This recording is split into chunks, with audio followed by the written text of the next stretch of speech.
看世界，来看美国联准会决定要来提升着银行的利息2码，这嘛来创下着22年来这个利息提升的幅度上大的纪录。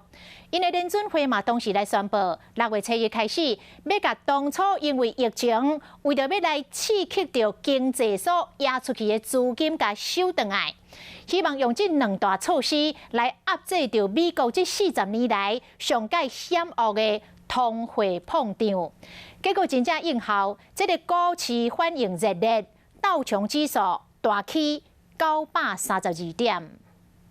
美国华尔街股市度过欢头喜面的一天，道琼工业指数涨关932点，标普500指数涨关124点，创下2年以来新高。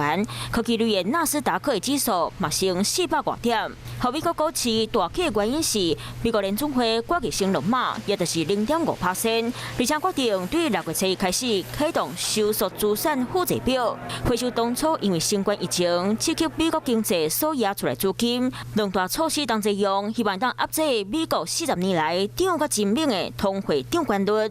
升息会加重借贷成本，包括个人的信用卡、注册、买车买厝贷款和企业融资贷款的负担拢会增加，缩表会收缩市场的资金。照理讲，股市袂当大起，不过因为各界本来烦恼升息会当达到3码，结果联准会尾也讲升2码，比预计更加低。到个月缩表嘛讲有475亿的美金。Inflation is much too high, and we understand the hardship it is causing, and we're moving expeditiously to bring it back down.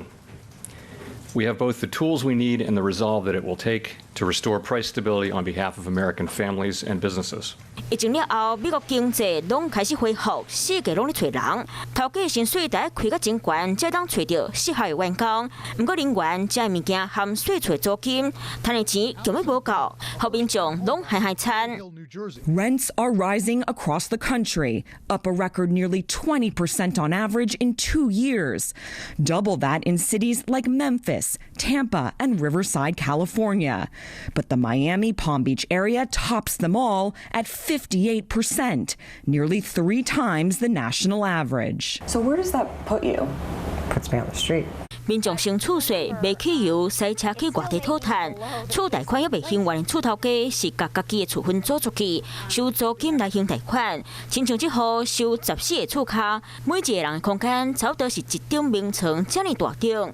大家只会用灶卡含护路经欠长内度过日子，不过欠的钱嘛是欠无够开，所以联准会必须爱阻挡钱变薄的问题。